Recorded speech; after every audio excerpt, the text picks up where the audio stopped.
What's up guys, my name is Mike Rose. I'm a licensed general contractor here in Southern California. And on this video, I'm gonna talk about one of our development projects that we just finished.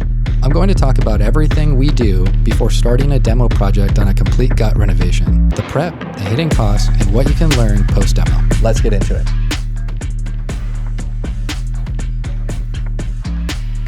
So my thought process when I got the offer accept on the house, I knew the first thing I needed to get the architect through the house to measure it so he could get started on the plans that we were going to submit to the city. And also it was going to be a chance for me to figure out what am I actually going to do with the house as far as layout. The other part is like how quickly can we get the plans finished and submitted to the city, because to me that's always like a very lengthy process and it can go anywhere from 2 months, it could be 3, 4, 5, and then that can really kill you on your downtime, because if you start these projects without permits, the city could stop you and then you'll get fines. At the end of the day, if you're really going to do this much work on a house, you should really be getting permits. You don't want to be trying to sell a house that's been completely remodeled with no permits and being like, no, it's buyer beware kind of stuff, because usually that's when shady stuff is happening and it brings on liability to you as the sellers. The house could be worth less if you don't permit it, because people just use it as a negotiating tactic. Like, well, I mean, it's really nice, but you don't have any permits. And that means if I get caught by the city, I'm gonna have to now maybe open up walls to get it permitted or pay for those permits. And that would be a hassle for me, and I take that liability, so I'm gonna come in with a cheaper offer. So just having it done right and going through the right documentation. It also is better for you, because if you wanna keep doing this later down the road, the city and the inspectors get to know you, and it's a better relationship moving forward to the next project. Before you even get into the demo, one of the things you're going to want to do is you're going to want to set up a construction fence perimeter. You can rent them. We have our own, but you set up your fencing, you get a lock. You also put up the proper signage, letting people know that it's a construction site and that you need to be careful, and these are the rules and regulations if you're going to be entering the site. Also, that's your time to put the information of the developer or the contractor, who's ever going to be working on this, so people know who to contact if there's an emergency or if there's something going on or if they have any trouble. So those are things just right off the bat that you need to have. You need to be able to lock up the place and make sure no one's entering the property without your permission. It's more of, I think, something that protects you. If you have an entrance to the property and you have a chain around it with a lock and you have signs that says, you know, hazardous area, construction, hard hat, safety glasses required, more or less like a warning for people before they're entering, they can't come back and sue you and say, well, I didn't know. Like, I didn't know what was going on. The gate was open or something. So it's just a way to protect yourself. A couple standards for me, besides having the construction fence and you have your signage, would also be contacting Dig Alert, let them know where city utility lines are coming in from. So it's your gas, your water. If you have underground electrical, they'll let you know. If you have overhead and you're gonna be, demoing the house down, you're gonna have to set up temp power, and you're gonna have to go through the city, and whoever your electrical service provider is, here it's Edison, and then they'll mark out the locations for the temp power poles. You have to have all of that pre-planned and ready before you demo. You don't want to be getting into that after demo, because that's when something happens and everyone's looking at you like, why didn't you get this done? Why didn't you get that? The other thing is you should get your asbestos and lead testing done before you even start your demo. And that is basically insurance letting you know that you're not demoing a house that actually has asbestos or lead in it that is a contaminant, and then you're exposing that to the workers or neighbors or anything else. So you have those reports available to you. That's before any demo work goes. So demo day.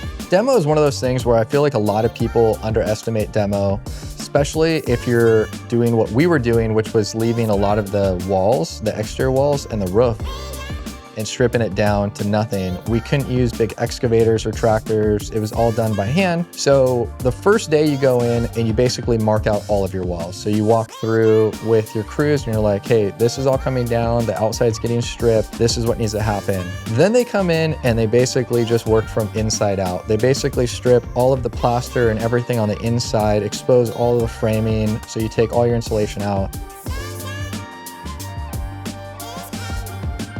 The other part with demo is that you usually have like 40-yard dumpster bins. Those are those big roll-off bins that you see around construction sites. Those are expensive. It's usually like $1,000 to $1,400 every bin, and it's based off of a tonnage.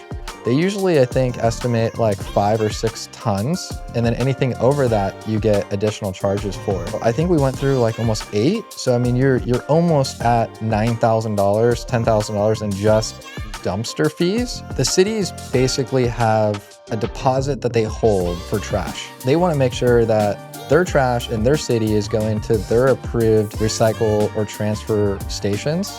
So you basically have to use one of their vendors for the dumpsters and the roll-off services. And then when you get your dump tickets, you save all of them. And at the end of the project, you're going to have to scan these in, fill out a piece of paper, and then as long as they approve wherever those recycle bins were going to, then they release the hold on your property and then you can get final inspection. So just understand that those are gonna be things of challenges with just the demo alone. Every county and state is going to be different. So before you get into demo, make sure you contact the city and find out what requirements they have for you when you go to dump trash, because that's going to save you money and time later down the road. So for us, demo day was great. I mean, so one of the surprises I found with this house it was really interesting. The house was like 1,600 square feet, and that was when it was built in the 60s. But around the 80s, they built this back addition. And when they did the addition, they took the square from the property line instead of the square of the house. So the whole back addition was not square. And that was one of the things that was exposed once we did all the demo work. And you could see how the walls lined up with the new foundation and the old foundation.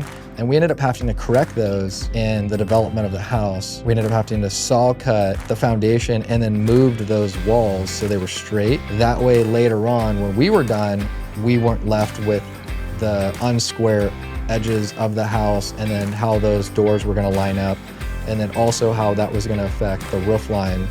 So be prepared to pivot when things come up and not just look at it like, oh, this is a horrible thing. It could end up being the thing that makes it even look better. So then I had the house opened up, and you could kind of see the way they framed it. The first things I started looking at it was, are we gonna frame this the same way that we had designed it in our plans? Because when you're going really quickly at the beginning of these projects and you're left with existing framing, you're assuming based off of what you can see how the supports are framed up. Oh man. So already day 2, and sounds like I got some bad news. It doesn't seem like I might be able to vault the ceilings like I wanted to, so I'm gonna go check it out. Let's go. Whew, watch your head. All right, so as you can see, we got the ceiling stripped out, and this is the wall we're taking down right here. I thought I was just going to be able to remove the wall, remove the ceiling weight, and put the ridge beam in, and it just doesn't seem like it's going to work out. These rafters right here, these 2x4s, they're being supported by these kickers on this wall. And if I remove everything like I wanted to, this ceiling is going to be too heavy and it's just going to bow. So there is a way for me to make this work. The problem is that this roof right here is really being supported by this wall, which I wasn't really planned on because of these being 2x4s. What we really have to do is over here. Let me show you. In this room, they framed it correctly. This is how a vaulted ceiling looks. As you can see, these are 2x6s. You have your ridge beam here. And then in this case, they have 2 extra beams to support it. They even have them closer together. These are every 16 inches, over there is every 24 inches. So unfortunately, I'm gonna have to basically do this over there, which again, I think if I'm gonna want top dollar for this house, I'm gonna have to invest some extra money, and that's probably gonna be an extra $5,000. So I think it's gonna be worth it in the long run. But it's one more thing now. So it kind of gives you a chance to kind of go back through and regroup like what your layout's going to be, what additional framing things you need to be planning on. Also, if you have to make adjustments to your plans based off of what's already there. What I mean by that is you get engineers and architects involved to develop these homes. And when you're not starting from scratch and you have some of the house left over, the new house areas that you're framing and then the old house areas that are already there, they have to be able to work together. And if you don't plan both out right, it just looks off and it looks like you added to it, and you don't want that. You want it to all look like it's been built at the same time. So be prepared. All right, guys, that's it for this video. Hope you guys liked it. Please help us out. Hit the thumbs up, give us a like, hit the subscribe button, leave us some comments. In the next video, we're gonna get more into what the construction was for this project and how I got through it. And also, we got some new merch that just dropped. Check it out. Let us know. Casey's been working hard on all the designs. See y'all next time.